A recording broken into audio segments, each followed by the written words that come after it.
Hej og velkommen til endnu en episode af en Fantasy Football Podcast. Game Week 36. Som altid har jeg Ludvig med. Ludvig, du kan ikke lide at spille folk, der laver saksespark, hører jeg. Nej. Fuck, jeg hader João Pedro. Når jeg tænker over det. Nu siger det, så hader jeg ham faktisk virkelig meget. Han gør aldrig sådan noget, når jeg har ham på holdet. Jamen altså, it is what it is. Hvordan var det i weekend? Det var meget fint. Det er noget fodbold. Ja, så jeg ikke det meste. Hvad så jeg? Jeg så en del. Jeg skal tænke over, hvad for nogle kampe der er, før jeg kan fortælle dig, hvad jeg så. Ved du hvad, lad mig vise dig din score, så kan du snakke om den, så dæmrer det nok i Ja, jamen, jeg tror hjernecellerne. faktisk, jeg så stort set, jeg så alle de kampe, der blev vist sådan lørdag, søndag, Mhm. og faktisk også mandag, så det meste. Mandag-kampen, Chelsea-kampen så jeg ikke så meget, for den så jeg, mens jeg var på arbejde. Det skal jeg Godt. måske ikke sige, hvis der er nogen på mit arbejde, der hører det. Det er lige meget. Jeg arbejdede hårdt imens, og jeg Ja, var skal længe vi på sige. arbejde den dag. Du var produktiv. Bare rolig. Så ja, jeg så faktisk fodbold, for det meste fodbold den her weekend. Jeg så ikke Burnley Leeds. Og jeg var ude fredag der. Jeg gik afsted klokken 6, og der var deadline 19:30. Og jeg var sygt meget i tvivl, hvad jeg skulle gøre. Om jeg skulle købe Gabriel eller ej. Fordi jeg havde lyst til at spille begge mine Bournemouth Defenders. Og så hvis jeg kom frem til, at hvis jeg ventede en uge, så kunne jeg sælge Bogle i stedet. Men jeg havde ikke lyst til at sælge Bogle den her uge, for det var mod Burnley. Så jeg endte med at rulle min transfer, og så havde jeg lyst til at gøre noget differential, fordi jeg synes mit hold var så, jeg synes der var så mange høje spillere, så jeg havde lyst til at gøre noget, så jeg ville spille Enzo, fordi han var lav EO, og jeg havde egentlig også lyst til at spille Tavernier, fordi jeg troede han ikke var så høj EO, men han viste sig at være lige så høj EO som João Pedro og Parma. Havde jeg vidst det, havde jeg måske spillet João Pedro over Tavernier, men jeg var også sygt tæt på. Der var meget ugen, hvor jeg havde Parma på bænken i stedet for João Pedro i det her lineup. Fordi det er så ikke på det der med straf. Jeg kom frem til, at jeg var nødt til at spille Parma, fordi man er nødt til at spille ham, der har straffet. Det giver ikke nogen mening at spille de andre over ham. Men jeg var sådan lidt, hvad nu hvis Parma ikke starter, eller hvad nu hvis han får færre minutter, fordi han lige kommer tilbage fra skade og sådan noget, bla bla. Du nævnte det lidt i sidste pod, at Ja, du jeg var dabbede lidt i lidt i tvivl. det. Du Men jeg flyttede kom lidt frem med til, det. altså også hvis man kigger på modellerne, så var Parma og sådan noget, været en helt point foran i expected points og sådan noget. Og man ved bare, at en gang imellem, så kan han godt have et game, hvor han bare popper af. Så ja, det var lidt trist, men så jeg endte med på 62 point. Det endte med at være en grøn pil. Faktisk en decent grøn pil. Jeg tror, jeg gik fra 4.000 til 3.000. 4.000 noget til 3.000 og noget. Jeg havde Darlow, O'Reilly, Senesi, Bogle, Hill, Palmer, Bruno, Tavernier, Enzo, Haaland, Calvert-Lewin. Og basically, så kommer hele min grønne pil af Senesi og Hill, og så at jeg havde den ene Leeds defender, der lavede noget, som var Bogle, og alle andres Leeds defenders lavede ingenting. Et lille cheeky assist. Yep. Ja, ellers så havde jeg bare en masse ting, som alle andre også har. Og så Enzo var med differential. Ja. Det havde været lækkert med João Pedro i stedet, men igen, det er 6 points forskel. Det er ikke fordi, det er hele verden, og hvis der var João Pedro, der var Tavernier, havde det 5 points forskel. Det er ikke fordi, jeg sådan er mega trist over det. Jeg synes bare, det var lidt... jeg ved ikke, jeg har det også lidt som, jeg har mistet lidt... fordi jeg har følt, at nu kan jeg ikke hælde ind på dig i mine ligaen, så jeg havde lyst til at gøre nogle lidt spicy ting, for at få noget lyst tilbage i det. Men det irriterede mig så også, da han så scorede João Pedro, så måske er jeg tilbage til ikke at gøre risky ting. Det er en proces. Ja. Det er en proces. Man brokker sig ikke med en grøn til på det her tidspunkt i sæsonen til den rank, jeg ligger i. Så, Altså, jeg tror, det er en mega god grøn pil for dig. Hvis vi men jeg tror tager også, det er... miniligaen fra, fordi som du selv siger, de fleste var høj EU, specielt dem, som har lavet vores chipstrategi med wildcard i 32. Så at du får så stor en grøn pil, hvor du rammer forkert på João Pedro, det er... Og igen, du savede din transfer, hvis nu... Ja, nu blev Gabriel ikke skadet her i Champions League, men du ved, du gav dig selv noget mere tid til at se, hvad der skete i forhold til Champions League og så videre, før du lavede transfers, og du kom stadig afsted med en super grøn pil. Så den er, altså, jeg forventede, at det ville blive omkring en grå pil, cirkus. For os, altså det er tættere på det, end det var, at det fluctuater, at det varierer meget i den ene eller den anden side. Netop fordi, når alle folk er så højt owned, og Haaland og Bruno er højt owned, så om du vælger den ene eller den anden. Hvis du vælger Haaland, så er der bare ikke særlig meget gain på de to, som vi også ser på, at Bruno var 106%, Haaland var 184. Så det er en ret imponerende grøn pil, vil jeg sige. Den er ikke nem at pull off, tror jeg. Øhm, Måske når du siger det på den måde, det er selvfølgelig rigtigt. Det var selvfølgelig, jeg valgte selvfølgelig også at gå efter den ved at prøve at spille nogle differentials. mhm, mhm, Øhm, mhm, mhm. altså, og det er jo ikke engang, fordi Gabriel havde ikke lavet en return. Nej, Han nej. lavede bare ikke noget i forhold Og til jeg tror Senesi. bare, det ser ikke ud af meget, sådan 62 point, men det var en low scoring og en high EU, at mange har de samme EU, så der var bare ikke særlig mange, der rykkede sig særlig meget. Så du rykker dig fra top Mm. 4.000 til top 3.000, det er gigas. Hvis ikke det var fordi, at det er for lidt til at hente mig i ligaen. Ja. Og hvis man ignorerer det, så er det mega, Ja, mega altså, godt. jeg er jo også tilfreds. Ved du hvad jeg, altså faktisk, ikke? Mm. Det siger mig helt vildt, at den her gang, så gik jeg ikke Cherky. Mod forrige tidligere sæson gik jeg jo Cherky, der var Semenyo for at prøve at gain noget, ikke? Ja, du Og den gjorde her det, før gang, det var cool. Før det var godt. ja, og den her gang gjorde jeg det ikke. Nej. Og jeg havde været op 20 point eller sådan noget, hvis jeg havde gået det. Så, altså, så havde vi rent faktisk været inden for sådan noget, I don't know. Så 25 havde jeg inden for point. 20 point, Ja, ja, ja. 20-25 point af dig. Altså, det havde rent faktisk været doable. Yep. Yep. Det er lidt trist. Så har jeg været bange. Det kan jeg godt forstå. Så har du også købt Cherky den her uge. Måske. Det gør du måske alligevel. Måske. Finder vi ud af. Nå, Yep. ja, jeg ved ikke, hvad der er så meget at sige. Jeg er ikke så meget at sige andet, ikke som mit hold. Nej, Jeg var meget glad. Ja. Pas. Så er det mig. Ja. Jeg ramte ikke lige så højt. 55 point. En 2 points rød pil. Igen, det var Leeds clean sheetet og blev taget væk. Og Palmer misser straffe, der gør, at det ikke blev en grøn pil, vil jeg sige. Måske havde Palmer faktisk ikke været nok, når han er Nej, jeg tror heller ikke. 79% oven. Det er close. Det er også lige meget. Jeg kan næsten ikke gå, hvor meget Leeds clean sheet havde hjulpet. Men det var close i forvejen. Han nok reddet det. Ja, begge ting sammen har nok reddet det. Ja. Anyways, jeg lavede Senesi til Gabriel, og lige mistede 8 point der. Lækkert. Men det er variance. Jeg var klar på at gøre det. Igen, de lavede også clean sheet, og jeg så ikke den anden halvleg af Arsenal-kampen, hvor åbenbart så skulle Gabriel have scoret tre gange eller sådan noget, fortalte du mig. Ja, jeg tror faktisk, det var første halvleg, han skulle have skåret, når jeg tænker over det. Er det mig, der husker forkert, at jeg slet ikke så kampen? Jeg er ret sikker på, at jeg ikke så første halvleg. Ja, whatever. Den halvdel, måske så jeg bare ikke selv om kampen. Jeg synes, det var i 26 minutter. 26 havde han 2 afslutninger, og så i minut 44. Jeg tror, jeg så det første kvarter, og så gad jeg ikke at se mere af det. Jeg tror, det var sådan Ja, det kunne jeg godt forestille mig. Ja, så jo, du fortæller mig bagefter, at det var heldigt, at jeg ikke fik mere for Gabriel. Det er sådan, ja, okay, sure. Altså heldigt for mig. Ja, enig. Det er ikke fordi, jeg prøvede... Ja, det er mere for at sige. Ja, lige præcis. João Pedro var også en for offside for at score. Men igen, så er game state noget andet, og så scorer han måske ikke det spark senere. Good shoulder wooder. Det er okay. Jeg mister 13 rank. Der ligger 235. Jeg kan ikke klage over min rank overhovedet.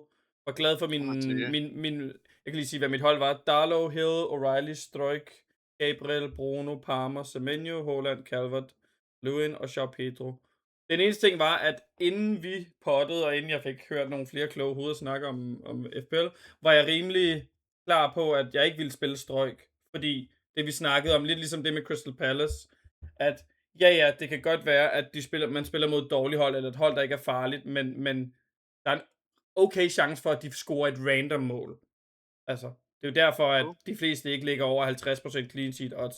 Så derfor var jeg ikke så høj på Struijk, fordi jeg troede ikke, han ville få Defcon mod Burnley. Men så havde jeg spillet Tavernier i stedet for Struijk, og det er 2 points forskel, så det var ikke sådan rigtigt. Og bare fordi det gik den vej, det gør jeg ikke. Det er mere bare sådan, det var faktisk en af de ting, jeg var på. Jeg ændrede det til sidst, jeg hellere ville spille Struijk, også Hill over Tavernier. Jeg kom frem til, at Hill var mere sikre frem for Tavernier. Jeg tror, at du fik mig overbevist om, at jeg skulle spille Struijk over Hill. Og så i sidste øjeblik var jeg sådan lidt, jeg spiller Hill, han er mere sikker. Defcon, alt det her, Tavernier, netop også fordi han havde mistet Pensha, i hvert fald en del af det. Og de fik jo straffe, og det blev taget af Krubby. Og han havde jeg tror ikke, altså grunden til, at man troede, det måske var Shard stadig, var fordi sidste straf, de fik, der tog Krubby det også, selvom at Tavernier også var banen. Men så sagde træneren, det var ude, at de tog de share, eller de her equal Pensha, og så må de, så vælger de selv. Og så var man sådan, okay, så kan det være, at Tavernier tager den næste. Ja, Det gjorde han ikke. Så det jeg gjorde tror, at den er...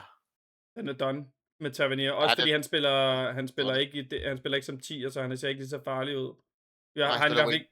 Ja, lige Og præcis. den her gang spillede han endnu... Altså ikke bare... Ikke når han spillede wing. Jeg føler også, han spillede sådan en... At altså... arbejdshest, meget Ja, defensivt arbejde og det er sådan lige før, noget. det er lige før, jeg tror sådan... Der var nogen, der skrev, at han skulle spille sådan en ekstra wingback, sådan så at... Mhm. for at... hvad hedder det? Der var nogen, der sagde, for at holde dem Munners. Det er det, de troede. Ja. Ja. Så ja, så alt i alt, selvfølgelig ikke fedt at få en rød pil, men den er så lille, at jeg har stadig et lille håb på, at jeg kan komme i top 100, hvis alt går godt de næste 3 runder. Det er der selvfølgelig ikke noget, der kan garantere, så, men det er stadig et realistisk mål og sjovt at gå efter, så det er stadig det, jeg er glad for. Ja. Yes. Ellers noget, ja, det med Parma, vi snakkede lidt om, da du så sådan kampen halvt med, fordi du sad og arbejdede rigtig, rigtig hårdt. Men det var Ja. det var lidt crazy med Parma. Det var, hvad hed han Jesse? Eller hvad hed han? Jesse et eller andet. Ja, 17-årig dude, der er kommet med op fra U21 Chelsea-holdet med ham assistenttræneren, der spiller, der er agerende træner lige nu, fordi de ligesom fyrede Rosinha. Han har taget ham med op. Han får lov til at spille en kamp, fordi hvem er det, der er skadet?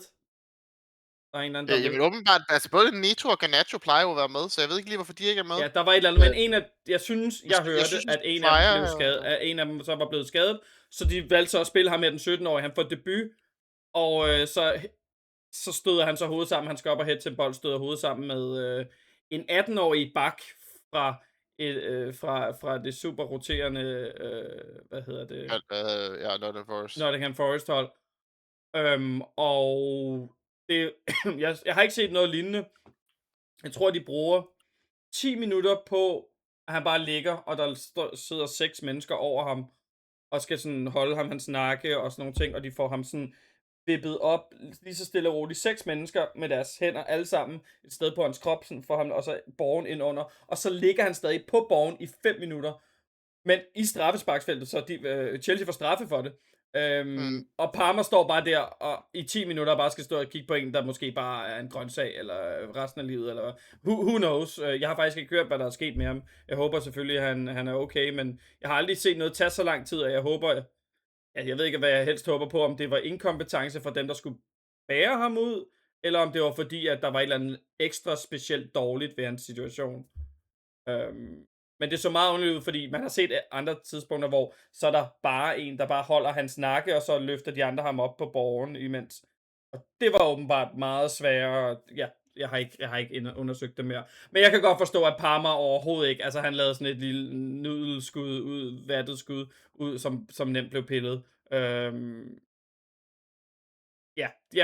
var ikke i et godt mindset bagefter, når man står der, så ikke at jeg siger, at der var mere end 50% chance for, at han brændte, men jeg kan godt forstå, at han ikke var på der. Og stadion var sådan helt stille, anyways.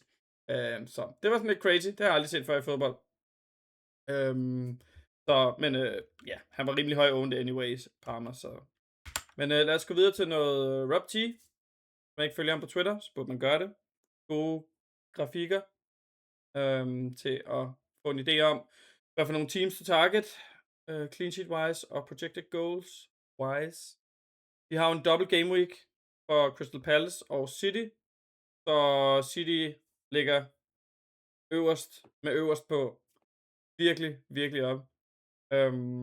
Crystal Palace, specielt i projected goals. City spiller mod Crystal Palace og hvem er den anden, de spiller mod? Brentford, tror jeg nok. Brentford, ja. Ikke to hjemme. Ja. Så på tre City-spillere. Hvem er dine 3 City-spillere i rækkefølge? Must have lige nu. Altså i hvert fald Haaland, og jeg tror også Cherky, og så er det nok O'Reilly. Men jeg synes også godt, man kan Semenyo, så skal man have Doku, uden at det er sådan helt vanvittigt. Okay, så jeg er lidt tvivl. Jeg det... tror, det kommer an på... Altså, jeg tror, at det allerbedste er jo nok føler, jeg er Cherky, men jeg føler, det kan også godt være sådan lidt, jeg ved ikke, om det måske er sådan lidt recency bias. Altså, Okay, så det er interessant. øh, Så du har Haaland og Cherky over O'Reilly.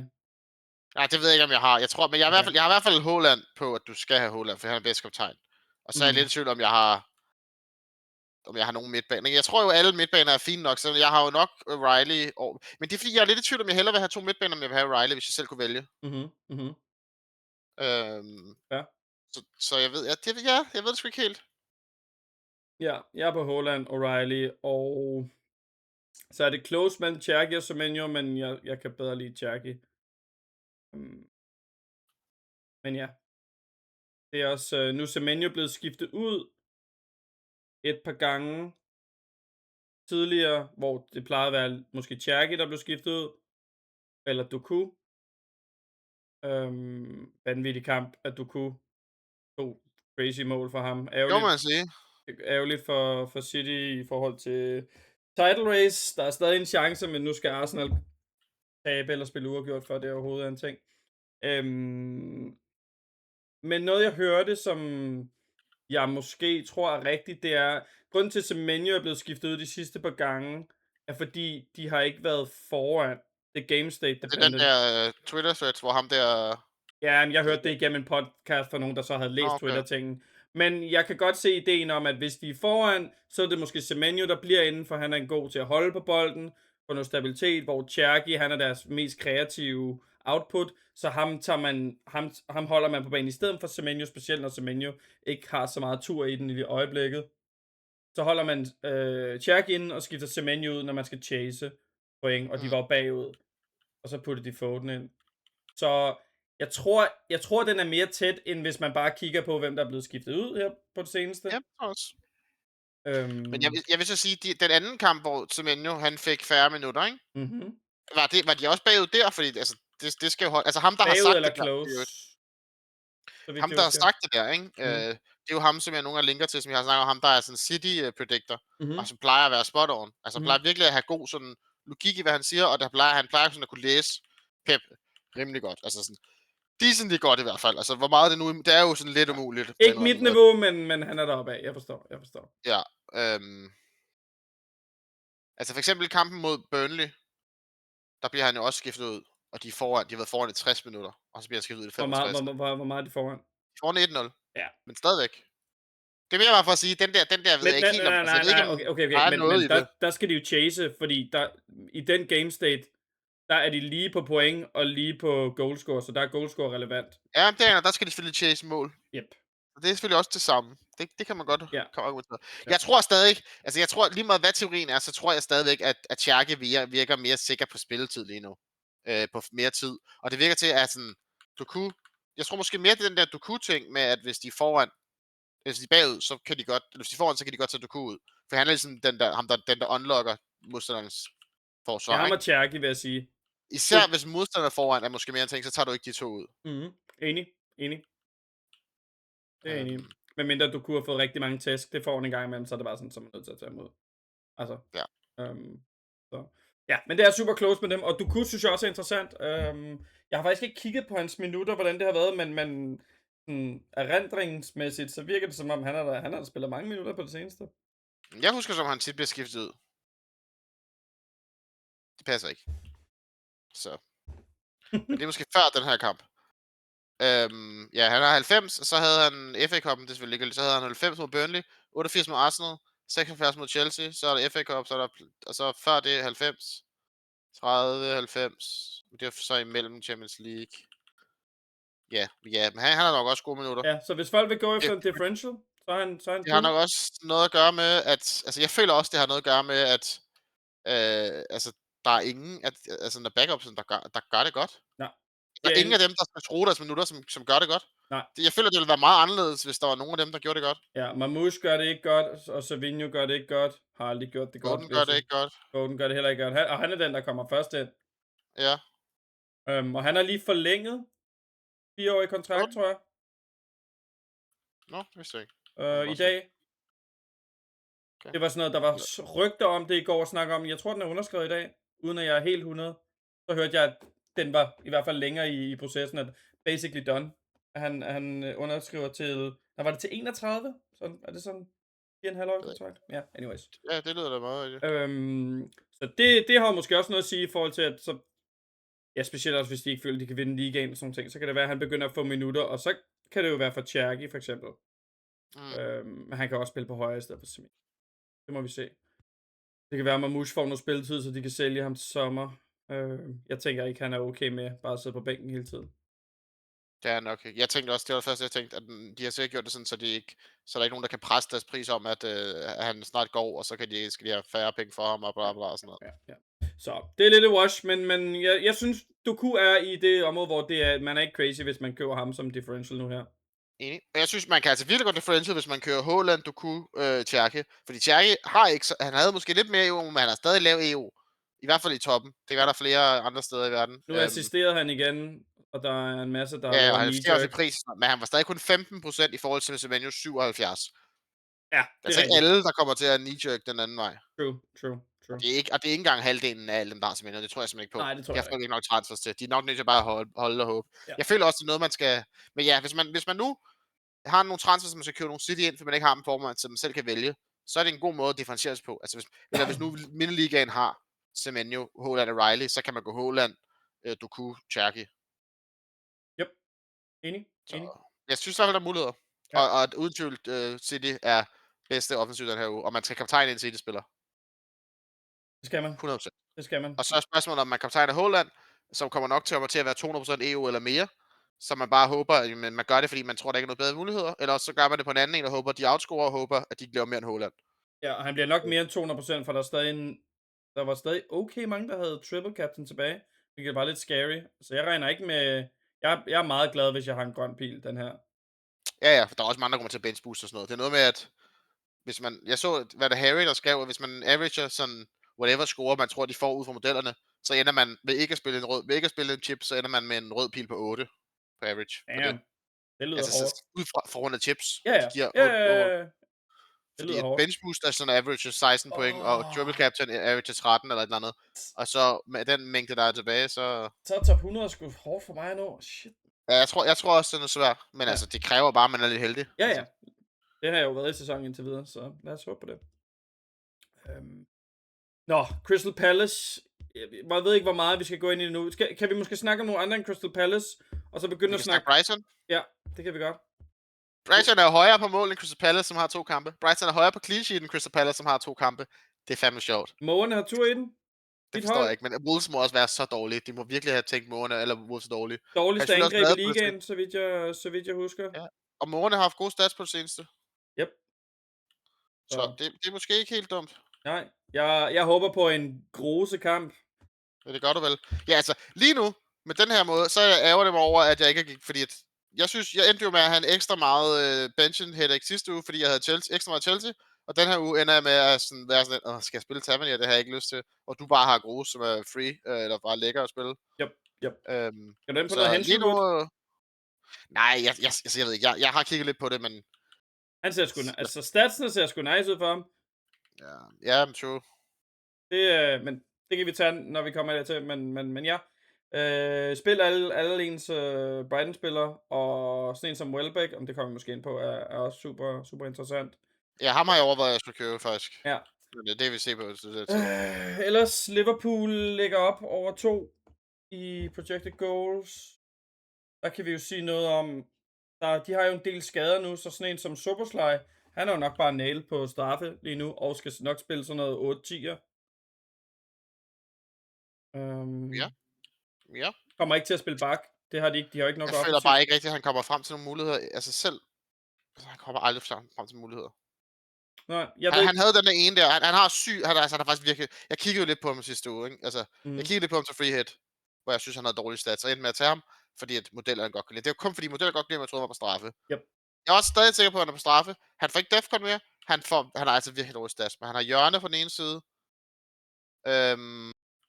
Det er selvfølgelig godt. Ja, altså, så jeg var jo slet ikke på ham. Jeg synes, som sagt, jeg skulle ikke røre ham med en ildtang. Men hvis han spiller 10, hvis du fortæller mig, at han spiller 10'er, lad os sige, at han får lov til at spille 10'er, main 10'er hele næste sæson for Liverpool, så tror jeg sagtens, at han kunne have vildt gode stats. Det er bare ikke det, han har fået lov til at spille.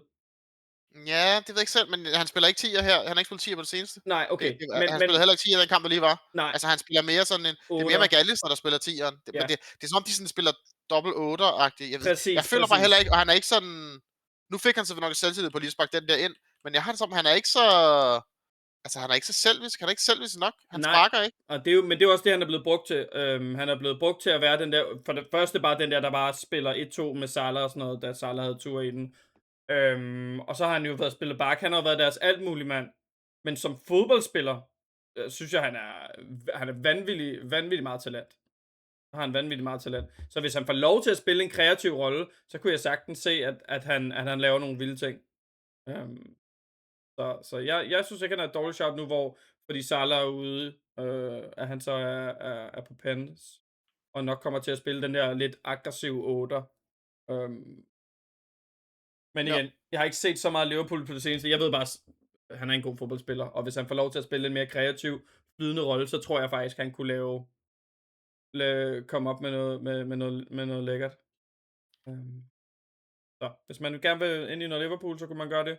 Det kommer nok. Ja, og der var selvfølgelig det er noget, nu så jeg jo, du sagde, at jeg skulle se noget inderne, så jeg så faktisk noget inderne, noget at høre noget, hvor de snakker om, at Når det du er jo siger faktisk inderne, relevant. mener du FPL The Wire, ja, The Wire? Wire, sorry. Ja. Som er inder. Det er ikke, fordi vi er racistiske eller noget. Det Nej, er nej, faktisk bare inder. jamen det er det. Øhm, Men de er gode til FPL, så ja. Og de sagde noget relevant i forhold til, at hvem end der kommer i Europa League-finalen. Så hvem der vinder i morgen er Villa og Forest. ja. Dem af dem, der vinder Europa League-finalen, ligger så sådan så, at de muligvis, hvis for eksempel Villa vinder, Mm-hmm. så er Villa skal spille mod Liverpool i næst sidste runde. Og det er vist der, hvor at Europa League lige har ligget, eller sådan noget den stil. For eksempel, det ligger, altså de spiller mod, hvis vi nu siger Europa League Final, Mm-hmm. og lige googler her, det er den 20. ikke? Og de skal spille mod Liverpool. Er det ikke på det hjemmebane. slide, du har fortalt mig, jeg Jo, skal det er det sgu nok. Det er det sgu nok. Men vi hopper lige herhen på den så. Og den fylder lidt af skærmen, det er fint. jeg ved ikke, om det finalen er på, det er den det? Jo, det er den måske. Anyway, det pointen er, at hvis Forest eller whatever, der spiller i Game Week 37, Mm-hmm. det er 3 dage efter, det er 3 dage før Europa League-finalen. Så man kan jo godt gå ud fra, at hvis den bliver spillet, hvis den bliver spillet der om onsdagen, og de så skal spille søndag, den 17. Forest eller Villa.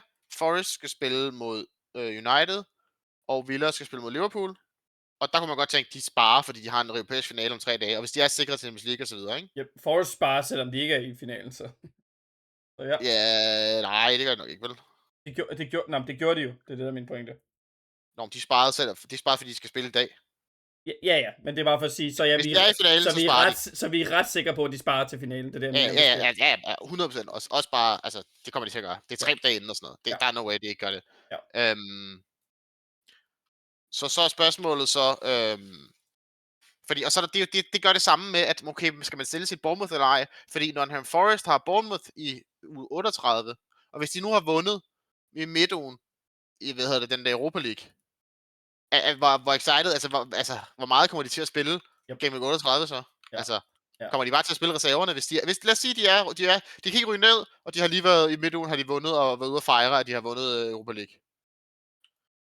Så kan man måske godt være sådan lidt... Eller hvis de taber, tror du så, de gider rigtig noget den dag, de møder op? Ja, det er selvfølgelig rent. Ja, der kan man måske lave argumenter begge veje.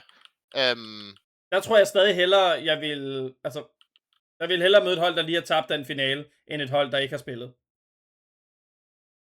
Forstår du med? Ja. Så jeg tror, det er godt lige meget hvad. Ja, selvfølgelig lige meget hvad.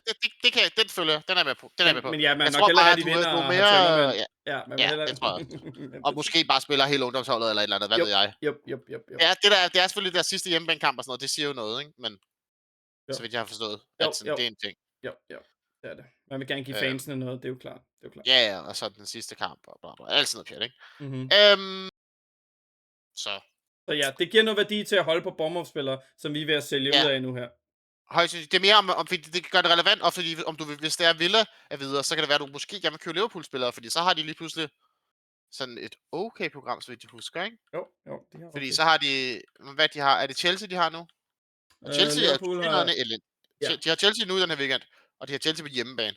Ja, og så er de Aston Altså Villa, så er Liverpool de bliver Brentford i 38. Ja, og så det er måske jo altså fordi hvis Chelsea er så dårlige, som man skulle tro, så er det vel fint nok at have dem den her uge. Og det er Chelsea Så man kunne godt købe hjemme, en Liverpool-spiller. Det er Aston mere Villa fordi, du snakker ude. om Sorbo. Ja, ja, ja, det giver mening, det giver mening. Øhm, Yes. jeg synes, det giver mening. Ja, Og ja. så også fordi, der er også en grund til måske ikke at købe. Altså fordi der er nogen, der måske siger, Burnley, Aston Villa. Yep. Har den her uge. Rodgers mod Burnley. Ja, så jeg synes, man skal passe på, fordi hvis de så gør det der, hvor de roterer enormt meget. For det første, så er de jo bagud i morgen her. Bagud 1-0, så de skal ud og vinde. Yep. Og hvis de nu, altså hvis de går i forlænget eller whatever, så skal man lige holde øje med i forhold til Så bliver de weekenden. trætte. Fordi at Rodgers spiller fuld tid i den weekend, der lige har været, og hvis han spiller fuld tid, eller spiller 120 minutter i morgen, altså, spiller han så også fuld tid i weekenden? Han er et fitnessmonster, men Jamen, mit bud er det bare nok, men er han så meget et fitnessmonster? altså, han er blevet sparet nogle kampe i Europa League. Ja, og han er også blevet skiftet ud i 80'erne i et eller andet 80'erne minut et par gange. Ja, så jeg vil måske lige tænke lidt over det. Og især hvis man har Watkins, jeg vil holde øje med, hvem der spiller i Europa, fordi han var bænket her i sidste weekend. Godt shout, Og ja. hvem der spiller i næste uge, eller hvem der spiller i morgen og sådan noget. Så Mhm. ja, værd at holde øje med. Nok ikke lave nogen transfers før det er sket. Og måske bare vente med alle sine transfers indtil fredag. Yep. Fordi jeg føler, at man har masser af penge. Okay. Der er en, der har masser af penge. Ja, nej, men du har ret. Du har helt ret. Og hvis man mangler penge, så går man bare til Arki over Semenyo. Ja. Hvad synes du om Arsenal? Jeg kan også godt lide det. Motivationen er der, og jeg tror, at de kommer. Spørgsmålet, jeg ved bare ikke, hvor mange mål de kommer til at score. Jeg tror, de kommer til at have en del 1-0'er. Altså, hvorfor har de 35% ude mod West Ham? Det er fordi West Ham er vanvittigt med. Jeg ved det ikke. Jeg ved det faktisk ikke helt. Det er lidt sindssygt, når jeg tænker over det. Er det ikke lidt crazy? Det er faktisk lidt crazy. Men jeg føler også, at hver gang jeg har Arsenal ude mod West Ham, så bliver det sgu muligt lidt. De har aldrig clean shit der. London derby der. Jeg ved ikke helt, hvad der sker. Hvad var det et London derby? Men jeg ved heller ikke helt, måske, jeg kan ikke rigtig læse West Ham. Jeg føler, at de var gode, så var de dårlige, og så er de gode, og nu er de, så er man sådan lidt, de er ved, nu rykker de aldrig ned, og sådan noget, så tager vi de 3-0 til Brentford, og man sådan, hvad fanden foregår der egentlig? Ja, nu ligger de til at... Er de overhovedet gode? Og de har jo så meget at spille for. Det er jo to hold, der virkelig har meget at spille for. Arsenal og West Ham. Ja. Fordi det er en af spørgsmålene, synes jeg, i den her. Man kunne godt vente, fordi de har... hvad hedder det? Hvem har Arsenal næste? De har Burnley i 37. Så det er lidt hvor man skal tage nogle beslutninger nu i forhold til, nu har vi dodget lidt Crystal Palace-snakken, den kommer vi til at have nu. Men man skal lidt gøre op med sig selv inden for i den her game week og i næste. Hvor meget vil man ind på Arsenal? Hvor meget vil man ind på Crystal Palace? For man har ikke uendelige transfers. Og hvis du vælger Crystal Palace-spillere nu, så kommer det til at sidde på din bænk og ikke gøre rigtig så meget. Og har du så også nok transfers til at få 3 Arsenal-spillere ind, når de skal spille mod Burnley, og de skal spille for at holde deres førsteplads. Altså, det bliver jo en smadrekamp, hvis det står til Arsenal. Det skal ikke være en 1-0 vindsejr, så det er mere... Der bliver presset mere for, at man måske skal have nogle offensive spillere for Arsenal, hvilket ikke rigtig har været tilfældet hele sæsonen. Ja. Hvad tænker du om Arsenal assets? Problemet er, at jeg kunne egentlig godt tænke mig at have nogle offensive spillere. Problemet er, at jeg kan simpelthen ikke finde ud af, hvem der spiller minutter. Nå. Og der er så mange, der er klar. Altså, jeg har jo 0. Jeg føler, at jeg er nødt til at have Gabriel. Og så er det bare sådan lidt, går man efter upsiden, eller går man fucking kedelig og safe? Mhm. Men ved du hvad, fordi vi kan hoppe mellem den her, og er der noget specifikt, du vil sige omkring den her? Det er dig, der har smidt den her op. Ja, det var mere i forhold til det der med Crystal Palace. Ja. Altså, og Arsenal faktisk. Det var faktisk mest i forhold til Arsenal, fordi at jeg kunne godt tænke mig, jeg tror, at jeg kunne tænke mig at købe Saka, også fordi jeg godt kan lide Saka, og jeg synes, at han virker til sådan, jeg ved ikke, om han er så meget bedre end Madueke, det er han nok, men det er også mere, det er som om, han virkelig giver den 110, og han var også virkelig glad, da de kom videre i Champions League, og han var virkelig glad for at score det mål, og jeg tror, det betyder rigtig meget for holdet, han er der. Og jeg prøver lige at lægge mærke til, altså det er faktisk okay turnaround fra i går til næste kamp, og efter det, super god turnaround, og efter det super god turnaround, og så er der en uge efter mere, før der er Champions League finale. Så lige nu er det en kamp, at der er 5 dage fra den ene til den anden, og så er der en uge og en uge. Så jeg føler jo, at han kommer til at starte dem alle sammen. Måske starter han ikke 38, hvis de føler, at de skal spare ham, og de har vundet ligaen. Yep. Yep. Men så ved du nok inden deadline, ikke? Fordi at Jo. ved det inden, at ligaen den går. Så ved du efter 37. Mhm. Og så har du med 37 til Burnley, og selv hvis han får 65 minutter, 70 minutter, så tror jeg måske, du er glad nok. Problemet er, hvis han får de der 55, 50, eller en halvleg, han har fået her på det seneste. Ja. Men jeg tror, det var vigtigt at vinde Fulham-kampen, og så snart de var oppe, bum, ud med ham. For det er også vigtigt at vinde Atletico-kampen. Bum, vi får en 1-0, vi tager ham ud igen, fordi han skal ikke spille for meget, han har spillet for meget, han har spillet det her i weekenden også. Yes. Jeg er på, at man skal have Saka. Jeg synes, det er spot on analyse af de ting, der er sket. For ja, han er stadig blevet skiftet ud. Vi har ikke set ham spille 60 minutter endnu. Men igen, der har heller ikke været nødvendighed ved det de sidste 2 gange. Og på grund af, at der er så stor turnaround på de næste par kampe, vil jeg gerne satse på, han er så god en spiller, og han har set så god ud, når han har været tilbage her, og jeg vil gerne satse på, at han får 65 plus i hvert fald de næste 2 kampe. Ja. Men man kan også vente en uge. Hvis det er. Men Ja, igen, det synes jeg ikke er, altså... Men igen, der er kun 3 kampe tilbage, så det er sådan lidt sådan en, hvor meget føler man for det? Hvor sikkert vil man spille i forhold til, hvor mange transfers har man? Kan man fixe, hvis man nu finder ud af, okay, han spiller slet ikke så meget, eller han skade popper op igen. Men jeg hørte, jeg tror også fra The Wire, tror jeg det var, ellers var det Harry. Der var en af dem, der sagde, at da han kom tilbage i løbet af sæsonen, og i løbet af sidste sæson, kom han tilbage fra, han var jo skadet sidste sæson. Ja. Noget han er kommet tilbage i sidste sæson. Ja. Jeg husker, at jeg købte ham en af de sidste par uger. Og der så han stadig ikke god ud. Nej. Og han så heller ikke god ud, da han så var her i en kort periode i den her sæson. Og der åbenbart er der været udtalelser om, at han har spillet med smerte. Nå. Og det har han ikke mere, af det, der er blevet sagt. Og det ser jo sådan ud. Han går ind i tackle, han bevæger sig virkelig på den der vanvittige fysiske bouncer bare afsted mod, hvor hans acceleration er crazy, og hans balance er crazy. Så jeg håber virkelig, han er tilbage, også bare for fodboldens skyld. Specielt faktisk mest for fodboldens skyld, vil jeg sige. Ja, jeg er enig. Også fordi, altså, for mig er han sådan lidt, han er jo lidt Doku-agtig, bare sådan måske mindre eksplosiv, mindre god til drible, eller i hvert fald dribler på en lidt anden måde, men derhenne af, og så har han en del bedre slutprodukt, vil jeg sige. Yes, og bedre beslutningstræning er også. Fordi jeg er enig. Ja. Men ikke lige så god til det, men derhenne af. Altså en af dem, som også kan noget af den stil. Yep, enig. Og ikke lige så god til at sætte en mand, men han kan godt gøre ting. Ja, og han kan også bevæge sig på en måde, hvor han ikke behøver at sætte manden. Han kan få manden til at gå til en side, så han kan trække til den anden side og skyde. Så han behøver ikke at komme helt forbi, hvor Doku, han eksploderer bare forbi spilleren. I hvert fald, når det plus han tager hjørne. Yep. Eller det gjorde han jo en gang fra den ene side. Jeg ved ikke, om han faktisk gjorde det mod lidt så godt. Det tror jeg, han gjorde. Men de er også begyndt på de der lidt mere korte hjørne en gang imellem. Jeg føler, at der kommer lidt ekstra nuancer i deres hjørnespil. Men ja, jeg synes, Saka er en god plan. Og så føler jeg jo stadig, at Gabriel er sådan rimelig tæt på must-have. Det er sådan, der man er nødt til at have, fordi han også kan få defcon, han kan også score og sådan noget. Og han havde altså chancer forleden. Så jeg havde lidt følt, at han ikke havde så mange chancer for tiden, når han... Men jeg blev klogere. Jeg synes, han er must, og nu så jeg ikke så meget af den sidste kamp her, hvor I fortæller mig, at han kom til rigtig meget, men op til det, han er en af dem, der vil det mest. Ja, enig. Og løber med op, og altså, han er en af dem, der vil den her titel mest sætte ud som om, og det giver også mening med, hvor han er i forhold til omklædningsrummet.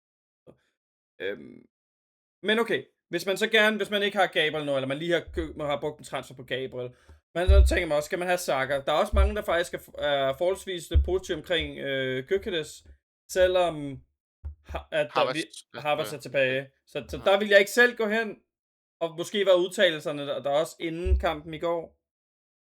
Måske det er mere der, at de havde noget vægt, men fordi det var det, at der blev sagt, at han var tilbage og så videre, inden pressekonferencen i går, inden Champions League, så vidt jeg husker.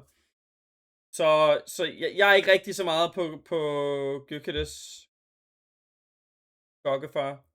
Nej. Men der var også mange content creators, der var det. Men det er også fordi, man vil bare gerne have noget offensivt. Man gerne have en del af den offensive kage mod Burnley. Og til del også mod West Ham, vil jeg sige. Fordi igen, de skal op og prøve at vinde. West Ham skal op og prøve at vinde. Altså, det er jo ikke... Det tænker... Det tror jeg også, de er nødt til at have point. Altså, de er jo bagud lige nu, er de ikke? Jo, det er. Fordi Tottenham vandt. Og altså, Tottenham kan da godt ligne det hold, der spillede fodbold forleden, så det kan da godt være, at de godt kunne vinde flere kampe. Ja. Ja. Jeg tror stadig sagtens, det kunne blive lidt ligesom en West Ham-ting, hvor så ser de gode ud i en kamp, og så ser de forfærdelige ud i den næste kamp. Ja, true. Men det er Hvilket også en nemmere modstander, Tottenham har, end West Ham har. Ja. Det kan man selvfølgelig, det er der jo ingen tvivl om. Ja. Ja, det er helt Øhm, sikkert rigtigt. Men lad os snakke Crystal Palace. Nu har vi danset udenom den varme grød. Crystal Palace har jo en dobbelt game week sammen med City som de eneste i den her. Og kan du ikke lige sådan give sådan en rundown af, hvad er status for Palace lige nu? Hvorfor hopper vi ikke bare alle sammen på 3 Palace? De har jo dobbelt game week. Det burde der være lige det til. er også igen, der kan du se her på det der schedule. De har, for det første, men det her, det gør det faktisk ikke helt justice, fordi inden det her har de også haft et virkelig tæt pakket, schema, og de Mhm. spiller hele tiden, fordi de har de der Europa League-kampe, og de har været cups og sådan noget, og nu bliver der blevet en kamp udsat for dem på grund af FA-koppen med City, som de gør, at de lige har en ekstra kamp her i forhold til alle andre. Selv dem, der har europæisk, de har ikke lige så mange kampe som Palace. Øhm, og City har også mange kampe, men de har ikke en midtugekamp her. Så de har bare en ekstra kamp med alle andre. Og Glasner har været ude at sige, at han roterer, og det, der betyder mest for dem, er den europæiske ligakamp, også fordi de kan ikke nå noget i ligaen, og de er næsten 100% sikre på ikke at ryge ud. Altså, de kan vist godt, hvis de taber alle kampe, og West Ham vinder alle kampe og sådan noget. Sure. Men det er vist sådan rimelig unlikely. Så de skal nærmest have 1 point eller sådan 2 point, tror jeg, max for de sidste 4 kampe, de har. Så er de good. Og jeg tror, jeg er sikker på, at de kommer til at rotere, så nu får vi se, at de får med 2. Så det kommer de ikke rotere sygt meget her i de næste par kampe, men de kommer nok til at rotere på et eller andet tidspunkt. Og så er du meget i tvivl om, hvem du vil have, som spiller minutter, fordi det nytter ikke, altså det er jo ikke godt at have en, der spiller 60, og en, der spiller 50 minutter i din uge. Det har du, så er det jo egentlig ikke fedt, og du har ikke lyst til at spille på resten af sæsonen bagefter, så det er, sådan, det er en one week punt, og det ene kamp er mod City, ude mod City, hvor de nok bliver, man går ud for, at de bliver mulet, men de får nok måske Defcon, jeg ved ikke, jeg føler bare ikke, det er svært at vide, om det er det værd. Ja. Og så skal Og det jeg også synes, det er svært at de har ikke sige noget set om deres gode ud. minutter, før du har set kampen i morgen. Ja. Hvis der er nogen, der spiller 5, lad os sige Sarr, han kun får 5 minutter i morgen, sådan, så kan det godt være, at jeg kunne være klar på en Sarr-punt. Ja. Hvis man alligevel skal have en midtbanespiller for en uge. Ja. Men det er det, det er. Det er en midtbanespiller for en uge. Og så skal det Pretty også lige siges, Crystal Palace har jo ikke set god ud. Og de har en træner, der, han vil gerne vinde i Europa, men han har jo været ude og, altså han har jo haft et par nedsmeltninger, fordi de bliver ved med at sælge hans spillere, Ja, ja. uden at sige noget til ham, stort set. Både Gehi og, og Esse og Olise i sidste. Og så noget med, var det Mateta, der havde været ude og ville til en anden klub, men så klarede han ikke lægetjekket, var det også i vinterpausen? Ja, det var i vinterpausen. Ja. Ja. Så altså, han er halvt ude af klubben nu, han gider ikke mere. Men han har allerede sagt, at han stopper til sommer jo. Det er det, jeg mener, men det synes jeg bare er en vigtig ting til os, hvorfor at vi er sådan et, måske skal vi ikke have noget Crystal Palace, selvom de har dobbelt game week, fordi det er bare ikke særlig tiltalende, på grund af alle de ting, vi lige har nævnt. Så lige nu er jeg på 1 eller ingen. Og den jeg er på, det er Lacroix. Ja, og det er også det eneste, jeg kunne være på, men det kommer sgu også til at se sådan.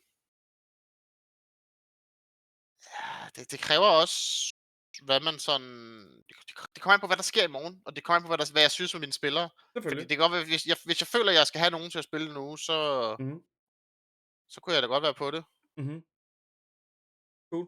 Skal vi gå videre til boss teams og vores transfer, fordi jeg tror, vi snakker om meget af det her, og det hele det ender ud i, hvordan vi gerne vil lave transfers, og den plan, vi gerne vil have for de sidste 3 game weeks. Skal vi hoppe videre til, vi kan lige nævne hurtigt, projekteret point. Haaland er højere end alle andre. Ja, det her, det viser basically, at du skal kaptajne en City-spiller. Altså, det er nærmest lige meget, hvem det er, du skal kaptajne en City-spiller. Og skal du ikke vicekaptajne en fra et andet hold, fordi hvad nu hvis en kamp bliver aflyst? Du skal nok vicekaptajne en anden fra City, hvis nu Haaland bliver skadet til træning eller et eller andet. Enig. Ja, cool. Hvad hedder det?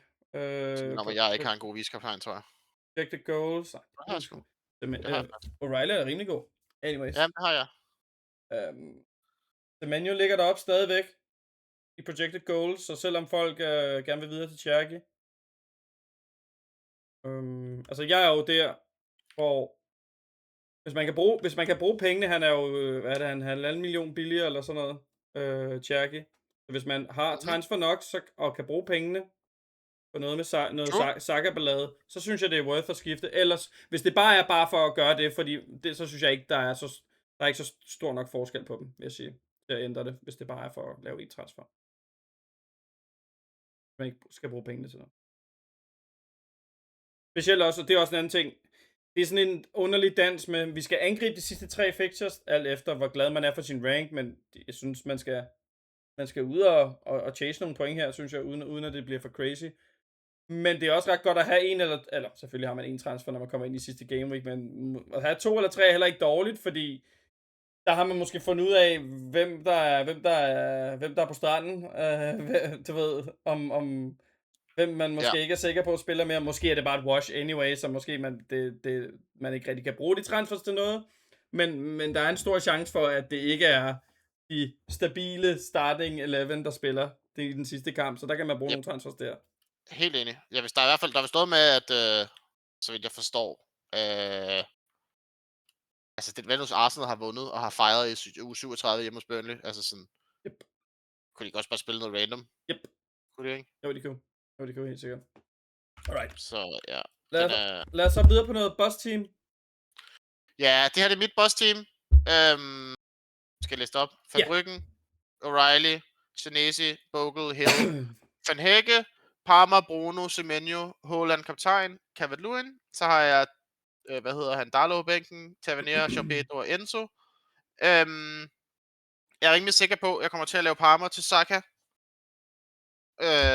Ja, hive den i Solio. Det tænker jeg Ja, det er nok det nemmeste. Ja, ikke? Altså, jeg er sgu lidt i tvivl om, hvad jeg kommer til at gøre, udover at jeg kommer til at købe Saka og Gabriel.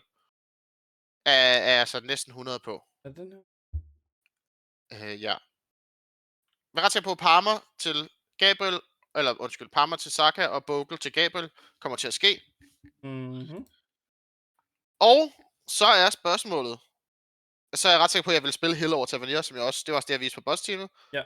Og så tror jeg vil spille Calvert-Lewin over João Pedro nok. Og så havde jeg, så er der mange veje at gå herfra. Ja. Fed Der er bænk. mange ting at gøre her. Har du overvejet bench boost? Det synes jeg ikke. Det ville jeg ikke gøre, hvis jeg havde det. Okay, fair nok. Så havde jeg ventet en uge, tror jeg. I don't Okay. know. Ej, det ved jeg ikke, om jeg havde. Det havde jeg nok ikke. Anyways. Ja, der er sådan lidt, skal man købe, man kan overveje, skal jeg have 3 Arsenal? Det er det første overvejelse. Hvor mange Crystal Palace skal jeg have? Fordi det kunne være meget nemt bare at lave Bournemouth-spillerne til Crystal Palace. Mhm. I hvert fald en af dem. Det kunne være en easy ting at gøre. Og du har 5 transfers, hvis folk ikke... Jeg har 5 transfers. Så vi skal ud og bruge lidt. Vi skal ud og... Jeg burde jo nok bruge nogle transfers. Mhm. Du skal udnytte, at du har flere transfers end de fleste. Ja, det tænker jeg også. Det burde jeg jo nok. Mhm. Så. Det er en ting. Jeg prøver lige at solve den og se, hvad den vil have. Ja, den vil jeg selvfølgelig have en masse Crystal Palace. Den vil have 3 forsvar, tror jeg nok. Mhm. Jeg har solvet. Jeg ved ikke, om den stadig vil have det. Det vil den på et tidspunkt. Det ender jeg jo nok ikke med at gøre. Det der Crystal Palace. Den kan have Saka nu. Ja, det tror jeg faktisk, den har vel for mig et stykke tid. Ja, og Welbeck mod Wolves er en lækker ting. Det var en anden ting, jeg havde overvejet, faktisk. Jeg vidste ikke, den havde jeg ikke set, den ville have. Det tror jeg ikke. Hvad min ville have, da jeg solvede. Hvad fanden var den henne? Nu skal jeg lige finde min solo her. Den er der. Min ville have... Jo, den ville faktisk have Welbeck. Jeg tager det helt tilbage. Okay, fair nok. Så... Men jeg overvejede jo... Altså, jeg synes jo, det var meget godt at bruge en transfer købe Welbeck her. Mhm. Det kunne jeg meget godt lide. For at have...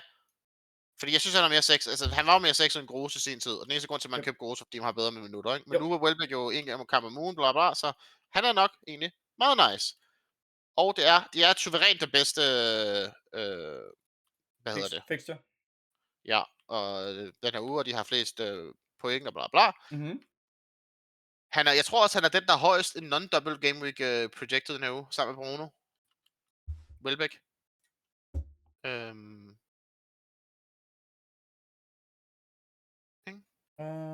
Ingen City... Det bliver Bruno, og så bliver det... Han er over Bruno. Han er over Bruno, ja. God damn. Så jeg følte jo, han var måske et decent transfer. Og han er også fint nok i næste uge mod Leeds, Fordi Leeds følger også sejler lidt, og hvis de er safe og sådan noget, så kan det godt være, at de ikke går lige så meget op i det. Mhm. Så det synes jeg var nice. Okay, men der er ingen Crystal Palace her. Det er du klar nok på? Jamen, det var det her overvejet, men der er stadig flere transfers. Altså, Mhm. det her, det var det, jeg selv sådan fik sat mig frem i, uden noget Check. solve. Check. Okay. Og så kan man jo være sådan lidt, okay, men man kan jo også bare, altså du kan jo snilt bare sige, bum, en af de to Bournemouth til Lacroix. Det tror jeg, måske skal det være Senesi, men det er også fint nok. Ja, det skal det, ikke? Jo, det bliver. Bum. Ja, og Yes. det kunne godt være det kunne også godt være en ting. Mhm. Og så, men det kommer alt sammen an på, hvor safe jeg føler, de er, og sådan nogle ting. Og det kunne også godt, hvis jeg skulle have en tredje Arsenal, kunne man jo også godt købe Gyökeres, som du snakkede om. Ja. Så kan man købe fra Pedro til Gyökeres, men så kan man ikke lave Lacroix, tror jeg nok.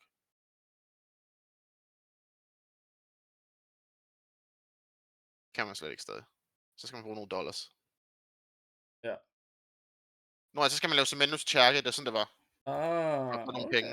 Og så tror jeg måske ikke, man var ikke nødt til at lave. Så overvejede jeg, at man skulle lave Welbeck transfer anyway. Det var nødvendigt. Den er ikke klar på hans... Nej, den hader hans minutter. Ja. Så, altså, jeg synes, fordi jeg tror, jeg er mere klar på at holde Arsenal-spottet åben til næste uge. Mhm. Så jeg vil gerne lave færre transfer den her uge. Mhm. Så jeg tror bare, jeg laver. Og jeg tror heller ikke, jeg ender med at købe. Jeg ved sgu ikke helt. Jeg er meget i tvivl med Tjerke. Jeg er meget i tvivl med, om jeg laver Semenyo til Tjerke. Altså det synes jeg er for laver nok, når du ikke har nogen Crystal Palace. Altså jeg tror, at Lacroix er worth it, hvis du har transferen til det. Det er der, hvor jeg er. Okay. Men jeg er ikke sådan giga, men det er der, hvor jeg er. Hvis jeg havde 5 transfers, og fordi ens bænk ser fint, din er, fordi du har mange, men jeg vil jo også, en af dem bliver jo så til... Ja, du tænker på, jeg har jo samme antal transfers som dig på nær, fordi jeg skal købe Gabriel, og du har allerede Gabriel. Så jeg har basically samme antal transfers som dig, ikke? I guess. True. Ja. Så er det sådan lidt, men jeg er ret sikker på, at jeg kommer til at lave, de der 3 øverste, dem er jeg rimelig sikker på, at jeg kommer til at lave. Så er spørgsmålet bare, hvor meget mere jeg laver. Ja, lige præcis. Og det er også, og så kommer det an på, hvordan det ser ud i fremtiden, så skal man gå til 37 og se, hvad man synes om det. Ja. Og der vil man ikke spille sin Bournemouth anyway. Nej. Så det er sådan lidt, og det vil man gerne gøre et eller andet. Jeg tror, det man gerne vil gøre her, altså egentlig så ser det hold jo fint nok ud. Yep. For det her, men her så spiller man 2 Chelsea, som måske ser elendigt ud, og måske skal rotere. Så her vil man måske gerne så skal du have bruge 2 transfers for de der Chelsea. Ja, og så skal du downgrade Enzo, og så skal du spille en eller anden. Og det bliver noget du kan lave Jack, ikke? Nå ja, det er rigtigt.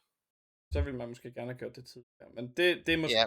Men man kan godt spille med Semenyo i en kamp mere. Det tænker jeg godt. Ja, bedst. Jamen, det er ikke penge.